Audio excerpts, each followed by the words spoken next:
E aí pessoal, sejam novamente bem-vindos, isso aqui é o Comics and Code. A gente vai seguir agora a nossa aula para criar a nossa thread dos usuários, tá? Beleza? Vamos então aqui começar. O que a gente vai fazer agora, tá? Eu já estou com a aplicação Java rodando, conforme vocês viram na aula anterior, que é a aplicação que eu estou utilizando para os testes, tá bom? Caso você tenha alguma dúvida, é só olhar a aula anterior. O comando lá também para rodar o Redis também já vai estar lá explicando como é que a gente faz, mas eu também vou deixar aqui nos comentários desse vídeo, tá? Bom, a gente já tinha isso aqui configurado, né? A gente já consegue rodar essa aplicação e ver isso acontecendo. Porém, agora a ideia é que a gente faça o quê? A gente não quer mais que essa chamada aqui, olha, realizar a chamada HTTP, seja feita aqui. A gente quer que ela seja feita por usuário durante a concorrência. O que a gente vai fazer agora então, tá? A gente vai criar uma nova função, tá? A gente vai criar aqui uma função chamada... A gente já tem a realizar chamada HTTP, vamos criar uma funçãozinha simples chamada criar thread de usuário. O que essa função vai ter, tá? Lembra que a gente tem o nosso timer ali, que a gente verifica se ainda existe algum item aqui dentro? É porque o timer não rodou completamente, não terminou aqui, então quer dizer que ele está rodando, então a gente não pode parar essa execução. O que a gente vai fazer agora? A gente vai fazer o seguinte, olha, enquanto o array de timer ali, né, que é esse array que tem o 1zinho ali dentro, for maior que 0, o que a gente vai fazer então? Realizar chamada HTTP. A gente vai chamar esse método aqui de baixo, ó.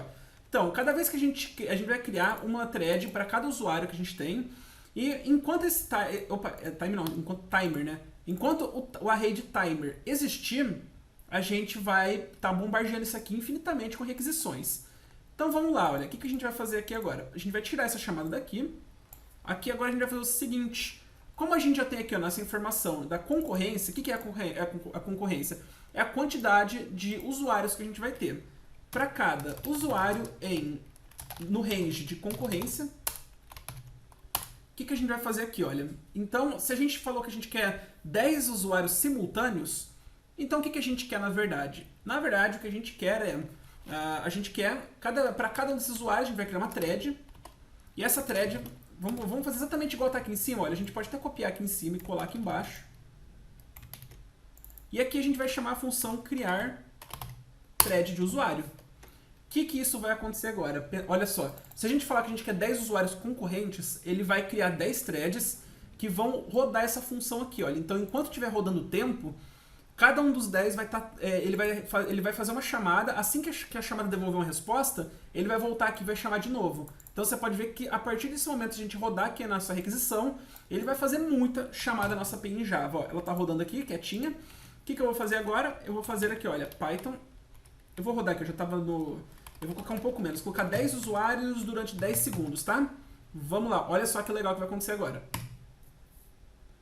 Ó, ele faz N chamadas, você pode ver que está bombardeando já a API. Então, o nosso teste de carga, inicialmente, ele já está funcionando, tá? A gente tem o nosso timer rodando, o timer acabou, a thread parou de executar, beleza? Já temos isso pronto, então, essa parte de bombardear com as requisições a gente já tem pronto. Agora a gente tem que melhorar a nossa parte ali da chamada HTTP. Vamos agora abstrair algumas coisas aqui, por exemplo, olha... A gente tem ali o nosso método, a nossa URL e os nossos headers, né? Vamos extrair tudo isso para cá, olha. O URL, então, olha, em vez de estar aqui dentro, vamos extrair isso aqui para fora. E aqui a gente vai só passar que é igual a URL. Tá? A gente só está abstraindo isso aqui para deixar isso tudo global, tá? Vocês já vão entender o porquê que a gente está abstraindo isso para ficar totalmente global. Beleza. E dados também, vamos ver. Beleza? Aqui agora, na nossa chamada HTTP, o método então vai ser o método, headers vai ser headers. E a gente não está passando dados, mas caso a gente queira passar, é só a gente pegar aqui daqui de dentro, tá? Mas a gente não está passando nesse momento. A gente simplesmente tirou dali e colocou como global aqui, beleza. A gente vai precisar de mais algumas coisas agora, tá? A gente vai precisar de um arrayzinho, que a gente vai chamar de totais, que ele vai ser um array vazio, global também. A gente já vai ter aqui os totais, a gente vai precisar então das métricas de tempo, também vai ser um array vazio, e a gente vai precisar dos requests IDs. Vocês já vão entender o que é isso também, tá? Bom, a gente então, todos esses dados aqui, olha, esses 4 arrays nossos aqui, eles vão ser utilizados aí para as nossas métricas, tá? Esse restante aqui é tudo configuração da nossa API que a gente já tinha definido antes. Bom, agora o que a gente vai ter que importar também? Vamos importar a biblioteca UID, tá?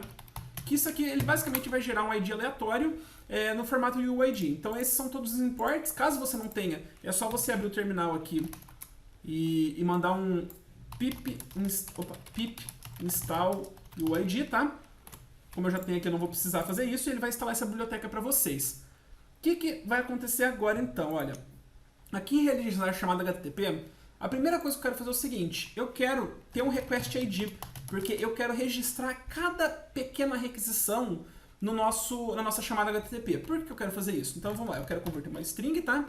Vai ser uid.uid4. Vamos pegar a versão 4, que é uma das versões mais utilizadas atualmente, tá?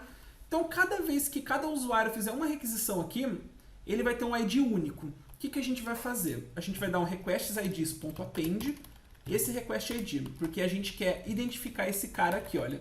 Cada requisição feita, independente de se foi 3.000, esse nosso array vai ter que guardar o ID dessa requisição, tá? Vocês vão entender o porquê disso aqui daqui a pouquinho. Vamos também guardar aqui o tempo inicial, tá?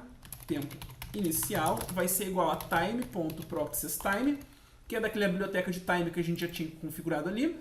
Quando você dá um time.processtime, ele pega o tempo atual ali que está rodando lá no teu... Deixa eu ver aqui, olha, na descrição dele, no seu kernel do seu CPU, tá? Ele pega o tempo do kernel do CPU, então é o tempo atual. Depois disso, a gente já tem aqui a nossa response, né?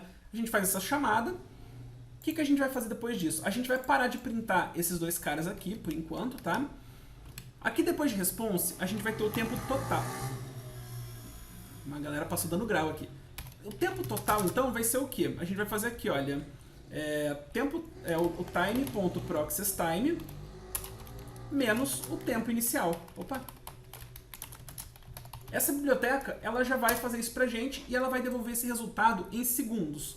Mas eu quero isso aqui em base de 2, por exemplo, 0,15 segundos. Porque ele vai te dar um tempo, um número real absurdo ali, com várias casas decimais. A gente vai querer com 2 aqui. Então vamos colocar essa funçãozinha do Python, ó, round. Então a gente vai passar toda essa expressão dentro do round, tá? E vírgula aqui 2 porque é a quantidade de casas. Round vai ser no caso pra gente fazer um arredondamento ali do valor, tá? Então beleza, já temos aí o tempo total. O que a gente precisa fazer agora? A gente tem que exibir a resposta disso aqui e logo em seguida, requestsids. A gente vai agora dar um remove nesse ID aqui que a gente gerou. Então, essa requisição que a gente está gerando, olha o que a gente vai fazer com ela. Primeiro de tudo, a gente gera um ID para ela, a gente calcula o tempo inicial antes da chamada, faz a chamada, recebeu a chamada, calcula o tempo final, agora a gente vai criar uma função para printar o resultado dela. Por fim, ali, requestsids.remove, a gente vai remover esse request daqui de dentro desse array. Por quê? Esse array global, ele vai auxiliar a gente porque a gente, no final de tudo, a gente não pode calcular todas as métricas enquanto, o tempo estiver rodando ou enquanto ainda tiver algum request sendo processado.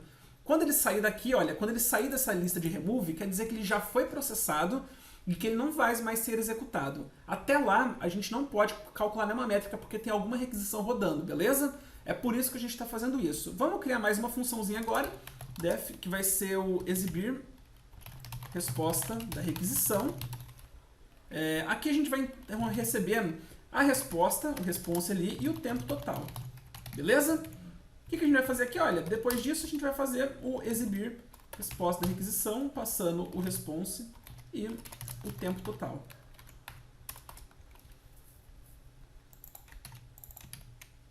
Beleza. O que a gente vai fazer aqui agora? Olha, vamos criar o status aqui, olha, response status vai ser igual a response.status.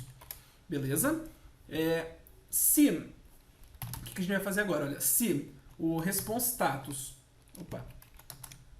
for maior ou igual a 200 e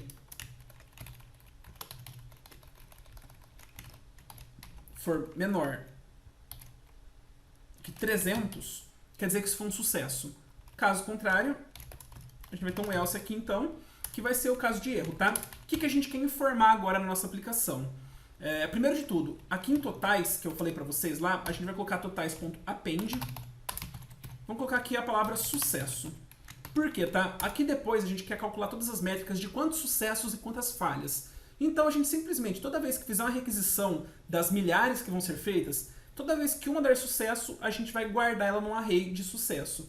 E a gente também vai ter, nesse mesmo totais, a gente vai guardar essa palavra sucesso e a gente vai guardar a palavra falhas. Porque depois a gente vai contar a quantidade de sucesso e a quantidade de falha para a gente ter essa métrica, beleza?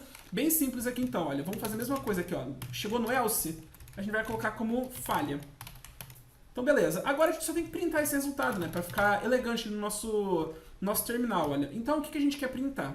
Vamos fazer o seguinte, ó, a gente vai colocar primeiro a URL que foi realizada a chamada, depois o método que foi realizada a chamada, e daqui a gente vai colocar a resposta, qual que foi o status, né, e por fim o tempo em segundos, beleza? Agora o que a gente só tem que fazer aqui é dar um ponto format, e por fim a gente vai passar o URL, método, o response status, né? E por fim, o tempo total. Vamos fazer... Ó, ele vai quebrar a linha aqui pra mim por causa do meu forno matador, tá? A gente vai fazer a mesma coisa na de falhas. Porém, aqui na de falha, a gente vai querer ainda colocar mais um formato, tá? Ó, colocar um error aqui no final, só pra gente conseguir diferenciar um print do outro, pra gente conseguir identificar com facilidade que deu um erro ali, porque a mensagem de log vai ser um pouquinho maior. Vamos ver se isso aqui já está funcionando? Deixa eu ver se eu já fiz o totais.append, requests.id.remove, beleza. Vamos lá então, vamos testar isso aqui. Ó, vamos rodar com 10 usuários simultâneos. Ó, deu algum problema aqui, ó, ele tá response object não tem um atributo. Ah, tá. Não tem um atributo mesmo, porque aqui, olha, é status code, tá? Eu confundi. Obviamente, ele não vai funcionar. Vamos lá de novo. Vou tentar de novo, hein? Ó, olha que legal. Com isso, a gente vai ter o tempo rodando, tá, pessoal? Ó, ele parou de executar, beleza. Olha a quantidade de métricas que a gente já tem aqui. A gente já tem o tempo de cada uma dessas requisições e a gente também tem os tempos máximos, mínimos. Com isso, como a gente já tem todos os tempos guardados, a gente tem a quantidade que deu sucesso, a gente tem o tempo mínimo, tempo máximo. Tendo o tempo mínimo e máximo, a gente tem o tempo médio também. Vocês já viram que só com essas informações guardadas aqui, a gente tem informação de tudo. Então agora a única coisa que a gente precisa fazer é a nossa thread para calcular essas métricas e exibir o resultado para a gente. Vocês podem ver então que já está num formatinho bem legal, bem bacana, olha que legal que ficou. Depois a gente pode até fazer uma simulação de erro. Ó, eu vou tirar esse tempo, esse print do tempo aqui, eu acho que não faz sentido, tá? Para a aula anterior fez sentido, mas para a gente agora não vai fazer sentido ter esse print. E vocês podem testar aqui novamente, vou colocar aqui, olha, 2 para vocês verem, durante 2 segundos, beleza, finalizou a execução. Beleza, pessoal, na próxima aula a gente vai estar quase finalizando aí o projeto, tá? Espero que você tenha gostado, se você puder curtir e compartilhar, agradeço muito. Muito obrigado e até mais.